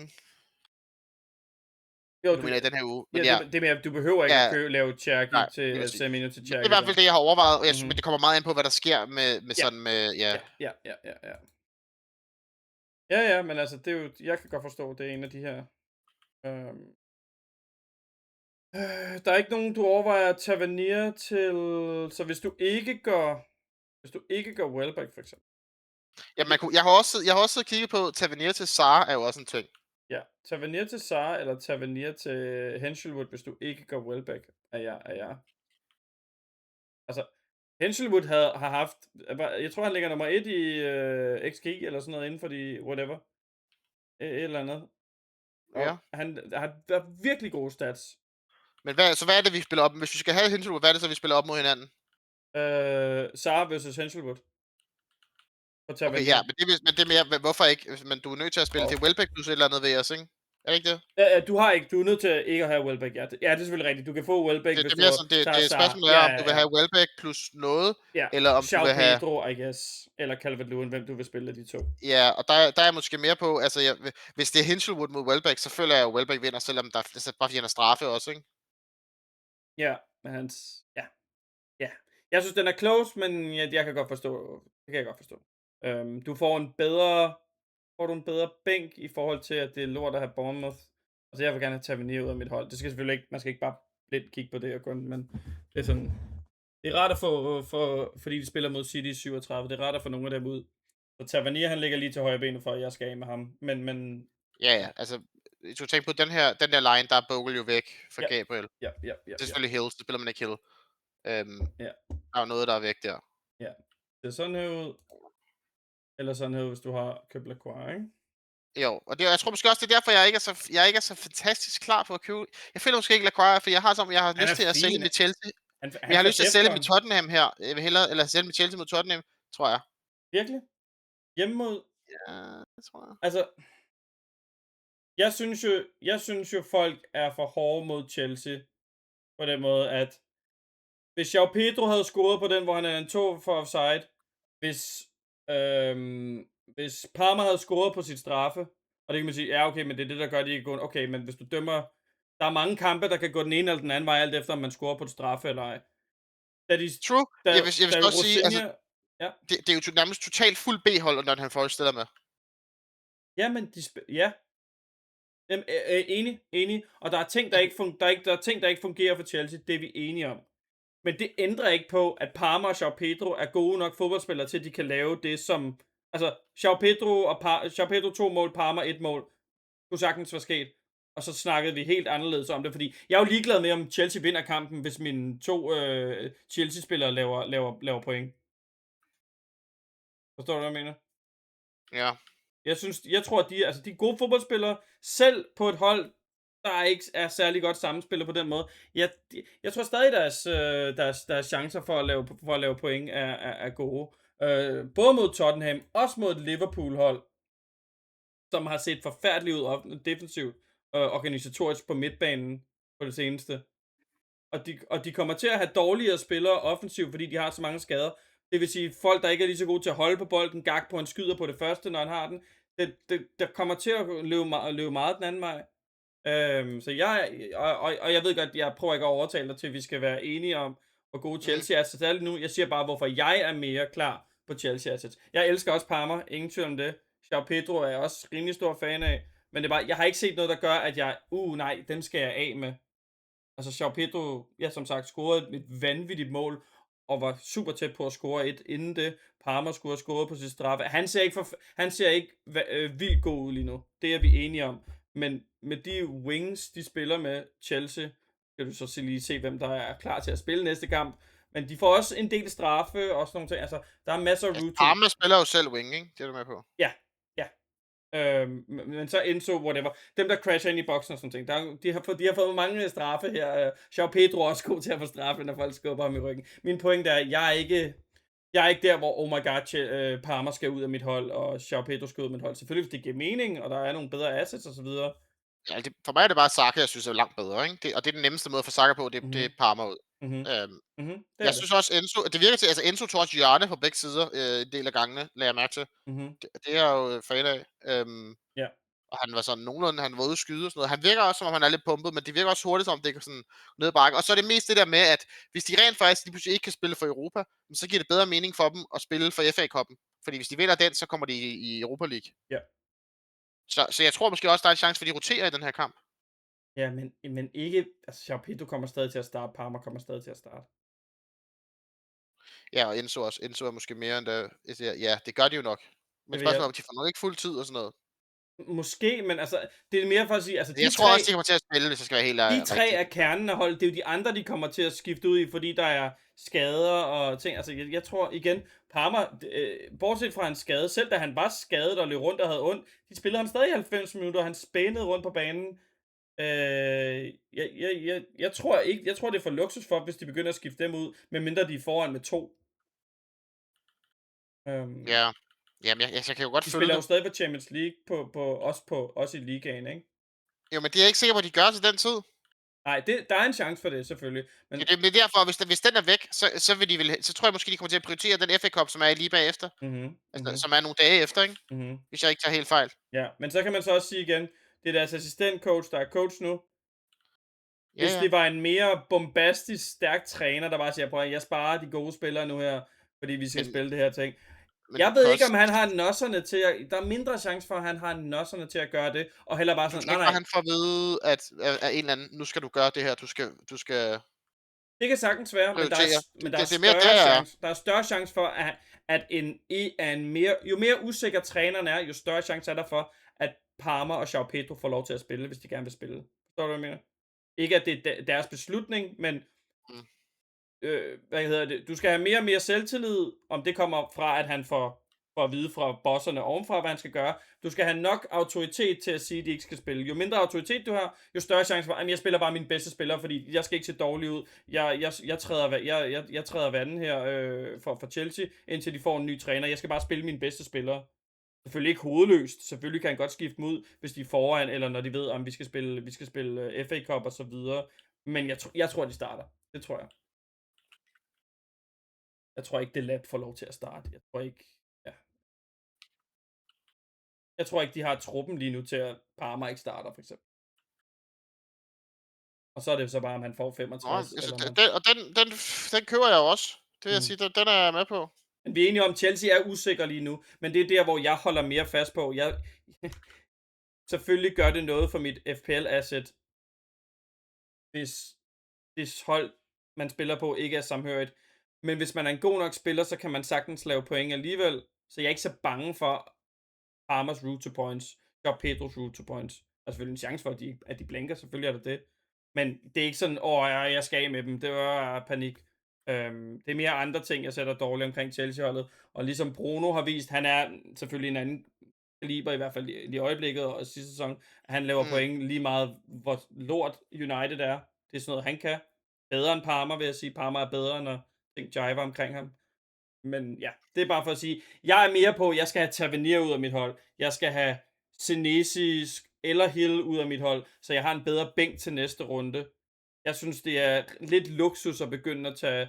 Parma fint nok, hvis det er det, der fonder Saka. João Pedro synes jeg er lidt luksus at begynde at rode i den her... specielt i den her runde. Med mindre det selvfølgelig passer med. Jeg vil hellere tage Calvert-Lewin ud. Ja, og igen, hvis det passer med pengene i forhold til det João Pedro til Welbeck, der så fonder et eller andet, fair nok. Men han er ikke et problem på mit hold lige nu. Der er det meget narrative med, det er dårligt for Chelsea, de kunne ikke vinde over Nottingham Forest anden hold, bla bla bla, hvor det sådan lidt... João Pedro scorede, og han var tæt på at score 2. Parmas route to points var der, han failede bare på straffe. Og det er jo ikke fordi, jeg ikke vil vælge Parma til næste, for nu tror vi, han er dårlig til at sparke straffe. Nej, han er stadig god til at sparke straffe, i mine øjne. Jeg vil stadig bet på, at han scorer på sit næste straffe. Mere end mange andre straffesparkskytter. Men ja. Så, men igen... Ja, det er også bare sådan, altså Calvert-Lewin tager også straffe, tænker jeg. Så. Ja, og han er også fin. Det er mere bare... Det er bare, hvordan vi vurderer. Du var meget klar på at komme af med dine Chelsea-spillere. Og der er sådan et... Jeg vil så sige, jeg tror også, at den jeg har, der har jeg lagt... altså der har jeg lavet Bogle, Palmer, Calvert-Lewin til Saka, Gabriel, Welbeck. Så jeg har beholdt João Pedro, Enzo. Ja, det er den her. Og så bencher man 3 Bournemouth i næste uge. Ja, og der er så din bænk rimelig tynd ud. Ja. Altså, det er jeg føler, jeg har det okay med, at jeg har en af de 3, hvis der er en, der misser ud. Jo. Altså, hvis der ikke er nogen doubts, så er det sådan, hvorfor så nogen, der skulle random miss? Det er mere der, den ligger, tror jeg. Altså, det tror jeg ikke heller ikke, jeg føler, at... Ja, men du går ind i det med 3 transfers. Det er mere at sige... jeg tror hellere, jeg vil bruge det på at optimere min starting 11, og så have en... Men altså, jeg guess, så kan man lige så godt lave Tavernier til nogen, og så bænk Enzo, for eksempel. Præcis, og så have en lidt bedre bænk. Men det er sådan, hvad man har penge til, og der er, altså, jeg tror heller ikke, der er nogen man gerne vil købe anyway. Så skal man købe en DI eller et eller andet. Ja. Eller Kevin Dewsbury Hall. Ja, det er selvfølgelig rigtigt nok. Kieran. Hedder han. Nej, Kieran, ja. Kevin, det er fordi, det er Kevin De Bruyne. KDB og KDH. Ja. Ja. Alright. Ja, så der, og igen, der er så noget i forhold til hvordan kampen bliver i morgen. Mellem Nottingham Forest og hvad hedder de? Hvem er det, spiller mod morgen? Wow. Help me out. Hvem siger du? Hvem spiller mod hvem? I morgen. Den kamp, der spilles i morgen. Nå, det er Villa mod... Palle spiller jo også, men de spiller mod ukrainsk hold. Men Palle, Villa og... Det er derfor, yes. Så det er fordi, det er 3 hold, der spiller. Jeg var sådan, at jeg blev ved med at mix op. Ja. Det var der, yes. Crystal Palace spiller mod et andet hold, og Villa og Nottingham Forest spiller mod hinanden. Så der er stadig noget information at hente der. Er der mere i forhold til, hvad du er usikker på omkring? Fordi ellers så skal vi lige i mit lab og lege lidt. Fordi jeg er Nej, Ja, nej, du kører bare dit. jeg har Jeg jeg tror, at mit er jeg jeg har følte, kø vi var videre for mit for et stykke tid, okay, fair, fair. Øh, men du har et eller andet ja. spicy. Jamen, du skal holde mig i skindet. Nej, men det er mere det er jo den klassiske. Det er jo også der, hvor vi differentierer os lidt, eller vil jeg sige meget. Der, hvor vi differentierer os mest, en af de steder, vi differentierer os mest, i forhold til, når vi skal lave hold i starten af sæsonen og så videre, hvor du er mere klar på mere stabilt all around, hvor jeg prøver at squeeze så mange store spillere ind, som jeg tror på, og så have en lidt mere sketch bænk, eller Mm. en dårligere, en 5 millioner spiller, der starter inden og sådan nogle ting. Og det har ikke været en ting, og det er måske også derfor, at det er blevet ved med at gå så godt for mig i den her sæson. Det har ikke været muligt for mig at lave de her dårlige valg på den måde, at jeg bliver grådig med, hvor mange premiums man gerne vil have og så videre. Men nu er Saka tilbage. Så nu Ja, er jamen, det så du har fundet en måde at få Saka på dit hold uden at sælge Parma, eller hvad? korrekt. Korrekt. Jamen, altså, jeg synes, det virker fuldkommen sindssygt. Jeg synes, Parma ser elendigt ud, hver gang han spiller, men det har jeg jo sagt flere uger, så... Hvad siger du? Jeg synes jo, Parma ser dårligt ud, så jeg forstår slet ikke... Jeg føler slet ikke, at han er en premium, men ja, Og sådan er det det, jo. og det er fair, og det er fair. Men, og der snakkede jeg noget om, at jeg ved, hvor god en spiller Parma er, og der er en fin chance for, at han ikke laver en skid resten af sæsonen, fordi Chelsea er lidt kaos. Men jeg ved også, at han... Det gør jo ikke, at han ikke kan få en chance ude foran feltet i nogen af kampene. Og der ved jeg bare, at Nej, han er nej. god til at sparke den ind i forhold til andre spillere.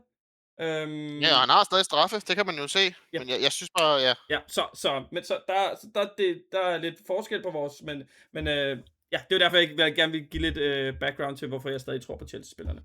Nå, lad mig lige se, hvad jeg har her engang. Men du gættede helt rigtigt. Det er jo, fordi når jeg hører folk sige, jamen så skal man jo lave Parma til Saka, for nu er Saka tilbage, hvor jeg er sådan lidt, wow. Jeg er klar nok på, at andre går væk fra Parma, på sin bedste dag, Jamen, en af verdens så bedste kom, så fodboldspillere. vis det der, i stedet for så at snakke om det, mand. Jeg skal nok. Det er mere bare, hvor det kom fra, for jeg får ligesom en strategi fra andre spillere, så tænker jeg, jamen det er jo Tavernier, der skal ud, så vi skal lave Tavernier til Saka. Og hvordan skal vi fonde det? Det glæder jeg mig til at se. Vi skal i gang her. Det kan du måske bare med Semenyo til Cherky og så et eller andet også. Yep. Det er netop lige det, man kan. Bum. Og hvad var det så, jeg havde? Og så er det så bare Calvert-Lewin til Mark Give, fordi... Og jeg kan endda lave ham til, hvad hedder han? Kropi, hvis det er. Men lad os lave ham til Mark Give, fordi man har fin bænk. Hvorfor kan den ikke det? Give. Her. Bum. 0,8 i banken. Med fin Jamen, hvad siger vi, bænk ud af 37? ja, det er så det. Hvad kigger vi på? Bum. Der har man Strøk og Held. Jeg synes ikke, du har Tavernier, der kommer ind. Du kan selvfølgelig lave noget. Der var noget, jeg ville lave her selvfølgelig. Jeg synes stadig, Groß er fin. Men det, man kunne gøre, det var... det, jeg måske godt kunne tænke mig at gøre, det var at lave Groß til NDI her. Det gør ikke min bænk bedre, men jeg har det fint med at få enten en Defcon, den bliver nok kill, jeg ville tage ind Men her. det er jo det samme, det er jo det samme argument, som du sagde, jeg havde en tynd bænk ved at Ja, have lige taget på. præcis, men jeg får lov til at have Parma og Saka, det gør du ikke. Og jeg synes, True. jeg har også NDI mod Sunderland, så du kan se, hvor høj han er. Jeg er jo næsten mere på Dewsbury Hall. Det er godt, og det er der, hvor altså, jeg kan godt følge det, fordi altså, man så godt nok NDI have nogle chancer, hvor han kunne skyde, og så når han får friløber, er galt, han afslutter sketch, mand. Ja, det gør han. Så. Men der er i hvert fald mulighed her, og så går jeg stadig ind i 38 med 2 transfers, hvis nu der sker et eller andet. Og bænken her. Ikke fantastisk. Men du ved, det der med at have en dead spot, det har vi jo haft hele sæsonen, så det er ikke et problem for mig. Mm. Og hvis der er andre ting, der skal fixes, altså så kan jeg lave, det ved jeg, det vil, hvad hedder det vil Solio have mig til, hvis jeg laver det andet move her, så vil den have mig til at lave Hell til Keane her, fordi han også har han ikke også god i, at de har Tottenham ude, den er også okay, i den sidste kamp her. Så det er sådan, jeg prøver at presse citronen, og jeg synes ikke, det er særlig forfærdeligt, hvis jeg kommer til at skulle spille Hill eller Strøjk i den her, og igen Hill her som backup her. Det er ikke det, jeg har. Jeg har ikke nogen Crystal Palace-spillere, så der kan man lave en, hvor jeg også får Lacroix ind. Nej, lad mig se. Så havde jeg en anden, hvor... Der er en, hvor jeg så offrer João Pedro for Argio. Tavernier til Saka. Og så har jeg penge til at lave... Er det Hill? Er det til Strøjk, jeg kan lave til Lacroix? Hvis jeg gerne vil have Lacroix ind. Ja. Og se, Nu blev jeg nysgerrig på, om jeg selv kunne gøre det der, om jeg synes, det var fedt. Mhm.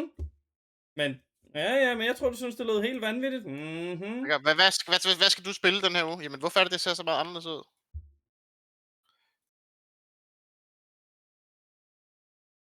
Altså, jeg synes det er ikke det er free, fordi hvis man ikke tror på Parma, så skal man jo ikke. Men altså, jeg synes ikke, jeg mister meget. Altså, jeg kan bedst lide den, hvor jeg ikke går... Så den anden her, der har jeg selvfølgelig stadig Semenyo i stedet for Cherky. Jeg har Cherky. Jeg kan bedst lide den her.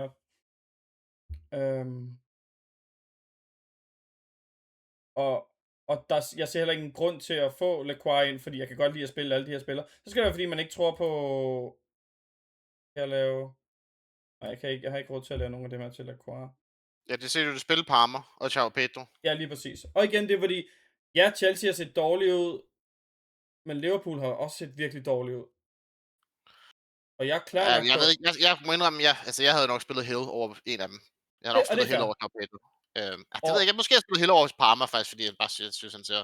Ja, det synes jeg er crazy. Men det er også, det er fair nok. Chelsea har set rigtig dårligt ud. Jeg forstår godt, hvorfor folk er trætte af Parma. Og der er jeg mere sådan...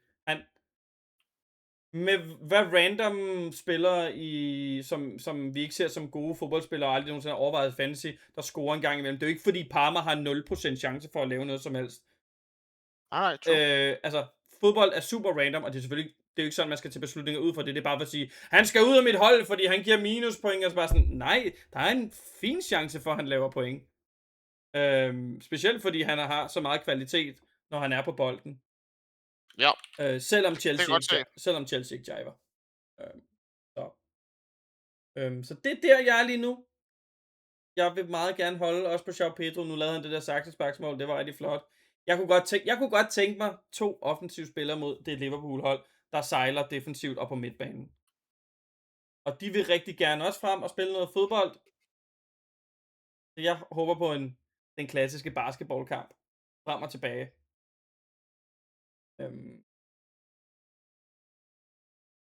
Og så får jeg Saka ind også. Jeg får Cherky ind i stedet for Semenyo, hvilket er en lille upgrade.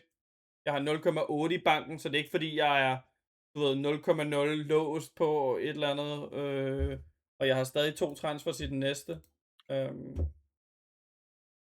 Jeg kan meget godt lide det. Hvis jeg skulle af med Parma. Ja. Jeg har egentlig ikke noget mod den line med at have ikke Parma. Jeg kan bare ikke lide at spille dobbelt Chelsea-angreb ude mod Liverpool. Det er fair. Hvis jeg skal være helt ærlig. Det er fair. Så er det måske mere den her, du hælder til. Hvor man får Jeg synes egentlig, det er okay at beholde begge to. Jeg kan godt lide ideen om at beholde begge to. Okay, og så bare spille. Jeg tror bare, jeg vil spille Hill i stedet for en af dem. Ja, så tror jeg seriøst bare, jeg havde... Altså, jeg tror ærligt talt... Altså, jeg tror legit, der er en chance for, at Parma ikke tager næste straffe. Ja. Det er der helt sikkert. Og så vil du hellere spille Pedro.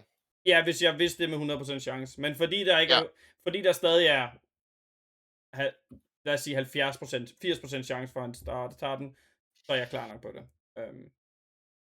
Ja. Men jeg hører dig. Ja, men igen, der vil jeg også sige, hvis træneren har været hvis han brænder den der, efter at have set ham der ryge ned på sin hoved, nakke, et eller andet ting, skal stå og kigge på ham i 10 minutter, brænder straffe efter det og siger, ja, du får ikke lov at sparke straffe igen. Det er også lidt sygt, hvis man gør det. Det er hårdt. Jeg tror ikke, det er træneren. Jeg tror, det er nogle spillerne. Jeg tror generelt, Enzo godt kunne sige, at jeg skal have straffespark. For han har jo været sådan lidt på, at han gerne vil have det straffespark anyway. Fair. Og det kan også være, at Parma selv tænker, at nu skal jeg ikke sparke straffe eller et eller andet. Altså, det er der heller ikke 0% chance for. Det er vi enige om. Så. Det er mere derfor, jeg tænker det. Jeg ved ikke. Jeg synes, du kan sige mange ting. Det er stadigvæk Anfield. Og der er fandme mange klubber, der struggler på Anfield. Og især, altså Liverpool har turnet op i store kampe på Anfield og sådan. Ja, Der Altså, er en jeg synes, der er upside nok at chase andre steder til sådan, at jeg føler ikke, at jeg skal jo ikke have 2, for der er så stor, altså, jeg føler, der er okay, altså også fordi, at hvor mange mål er Chelsea til at projected til at score den her uge? der kan du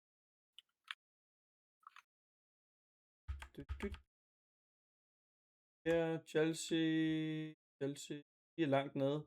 1,43. De tror jeg ikke på. Tror jeg ikke på Altså, det er jo der, hvor jeg er. Fair nok, hvis du spiller en med en dårlig match, men jeg skal altså ikke spille 2, synes jeg lyder vanvittigt. ja. Og der er jeg sådan, og tit er min virkelighedssans, eller der hvor jeg er, hvor jeg tror tingene er, der tror jeg, det er tit, de liner rimelig godt op med, specielt fordi vi sidder ligesom og får feedback fra det her hver uge, når vi sidder og kigger på de her tal. Og der er jeg er langt fra der igen. Jeg synes, Liverpool har set dårligt ud, og ja, Anfield er et scary sted at tage hen, men ikke på grund af deres defensive capabilities. Jeg tror, det kunne blive en 4-2 til Liverpool-kamp, for eksempel. Men det er jo ikke fordi, at de bare lukker ned for Chelsea. Det er jo ikke det, Liverpool kan finde ud af.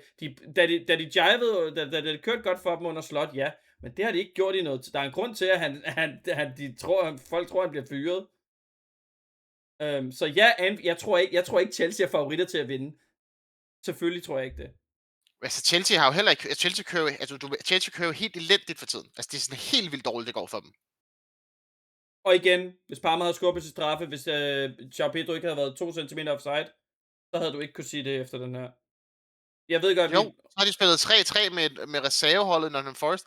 De har ikke vundet en kamp i Premier League siden marts. Altså, og der de har kommer ikke, inden den her kamp havde de ikke scoret et mål i Premier League siden den 4. marts. Yes.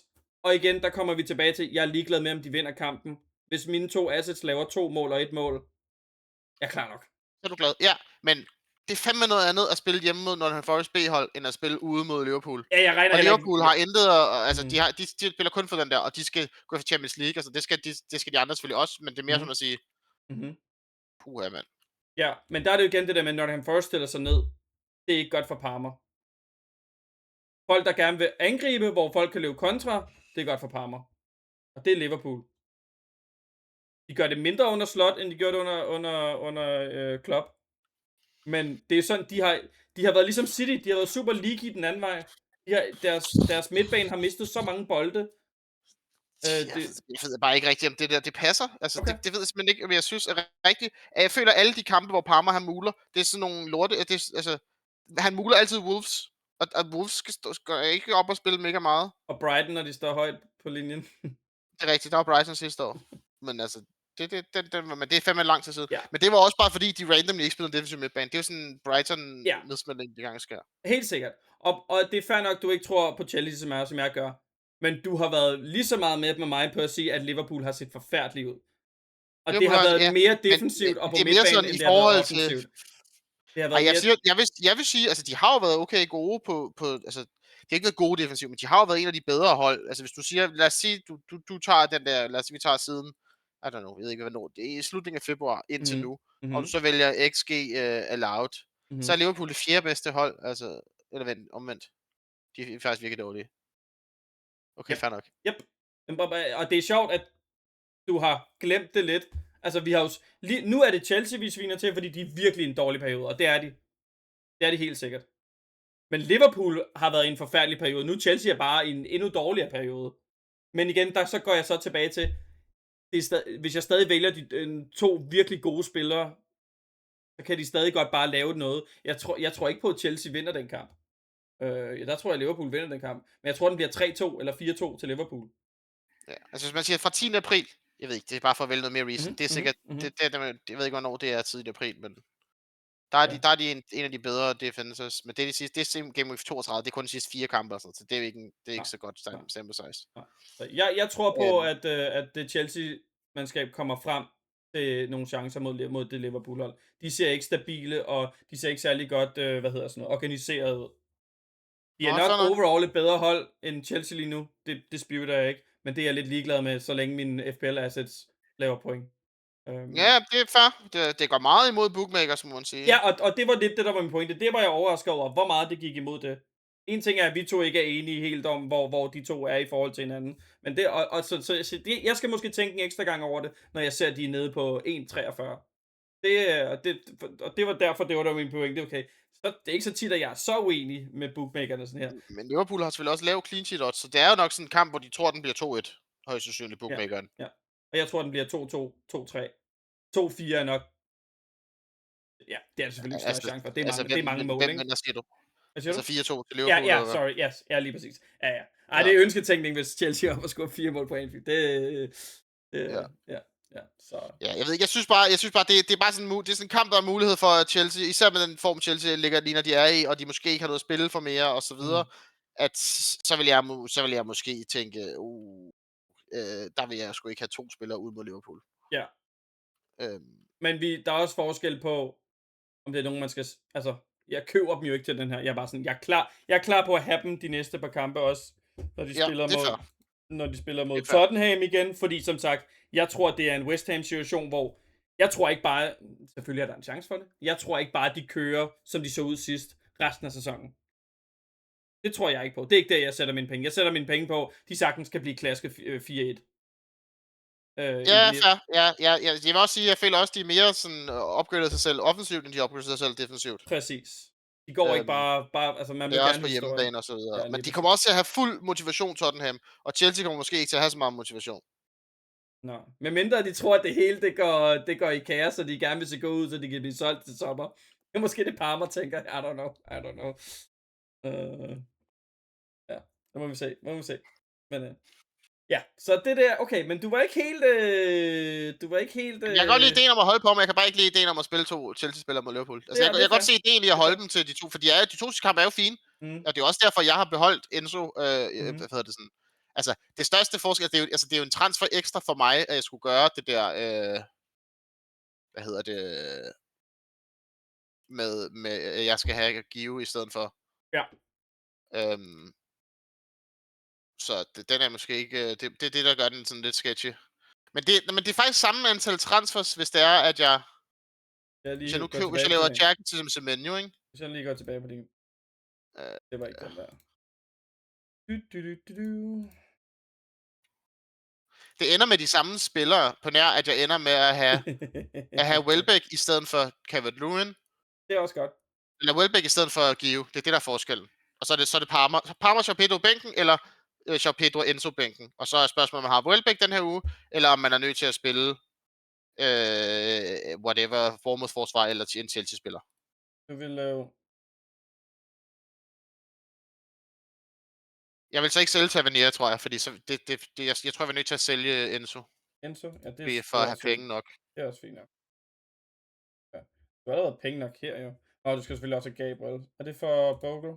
Ja, det tror jeg. Altså, jeg sad og kigger, man har råd til det med Senesi, men det har man ikke. Så man er nødt til at. Det kan lige skal være Bogle, fordi han er dårligere at følge resten af sæsonen. Og så Calvert-Lewin til. Så er det nødt til at være Give, tror jeg. Det kunne måske også godt være, at det kunne være gruppe, men jeg tror, det er Give. Men så har du ikke Welbeck? Nej, det er det, så man har ikke Welbeck. På den man kan ikke beholde og have Welbeck. Det er det, du sammenligner med. Ja, så kan du med 0,1. Så spørgsmålet er, om man har. Så det er altså. Men mate, det er en transfer mere eller mindre, men man kunne lige så godt bare, altså man kunne bare købe Tjerke i den anden, og så bruge samme transfers, ikke? Og det er så måske det, der. Ja, det er måske det, der... Tjerke anyway. Ja, men det er måske det, der er irrelevant nu, fordi du ikke tror, du kan hente mig. Men vi har jo så præcis det samme hold, har vi så ikke? Præcis det samme hold. Jo. Nej, du har stadig Senesi. Hvem har jeg der?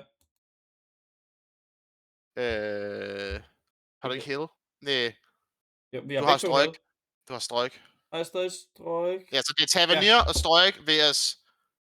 Senesi. Nej, det er Tavernier og Senesi vs. Strøjk og hvad hedder han, Grus. Yes. Okay, så vi har faktisk ikke præcis samme hold. Okay, ja. Okay. Men igen, også jeg føler den der heller lidt bedre. Altså, dit hold ser bedre ud med den der, fordi at i mit hold skal spille Tavernier. Hvor mod den anden kan spille. Men det skal man måske alligevel anyway. Så skal man spille Hill i stedet for Tavernier. Det er sådan lidt, men det kunne man spille anyway. Så mit skal spille. Altså ja, den eneste forskel, det er, at man spiller Welbeck i stedet for João Pedro eller Hill, eller whatever man har lyst til. Ja. Altså modellen siger jo, at man gainer en del point af ikke at have Welbeck, ikke? Og man gainer også point i resten af. Altså, det er samme, og så er det samme antal point i 37. Øhm, og så er det samme antal point i... Det er jo bare super. Så det er lidt bedre i 38 at have Parma, ikke? Jo. Men der har man flere transfers og sådan noget. Yep. Noget andet, vi ikke har snakket om, som jeg faktisk har tænkt på, ikke? Det Ja. var, om man skal købe... hvad hedder han? Ben White. Jeg kan lave... Selv hvis jeg ikke laver min... Så kan jeg lave Senesi til Ben White. Hvis jeg kun laver Gabriel Saka Welbeck. Gabriel Saka Welbeck skal lave Senesi til Ben White, siger du? Ja, jeg tror, du skulle langt ned. Jeg er ikke Ja, sikker på, fordi tror, han er ikke, minutter. den tror jeg ikke på hans minutter. Men jeg tror, jeg er ret sikker på, at han er den, altså han spiller højre bak, hvis det er, at... Altså, Timber er jo stadigvæk ikke med i squadsene. Nej. Men, Så jeg har lidt kig på det der, faktisk, for at man skulle have tredje Arsenal. Ja. Og fordi, hvis man ikke er klar på den der Gyökeres-ting. Hvilket vi nok ikke er, ja. Men jeg er kommet frem til, at jeg synes, det giver bedre mening at lade den ligge, og så bare spille Senesi, og så næste uge kan man altid lave whatever Arsenals forsvar, man gerne vil have. Ja. Det synes Især fordi, hvis Miles Lewis Skelly ligner, han er tilbage. Yep, det var også det, han kunne også blive spillet, hvis han spiller midtbane jo. Yep. Det er måske endnu bedre. Ja. Så jeg er klar på at lade den ligge nu, min tredje Arsenal. Jeg synes og så også, har jeg ikke mere at sige. Nej, Lewis Skelly, hold øje med ham. Det kunne sagtens være, at han blev en nice person at tage næste. Nå. Jeg sidder og misser den her Champions League-kamp, der allerede skruet mål. Det har du regnet med. Den blev 5-4 den sidste. Den er fucking vanvittig, den her kamp, man. Ja. Den var så god, den her kamp. Det bedste fodboldkamp, jeg nogensinde har set sidst. Ja. Tak for denne gang. Held og lykke til alle. Som I godt kan høre, der er en masse at tænke over. Det er også fordi, det er de sidste 3 runder. Så lav en plan, og vær klar på at kunne rykke lidt i det, hvis der folk bliver skadet. Vi ses.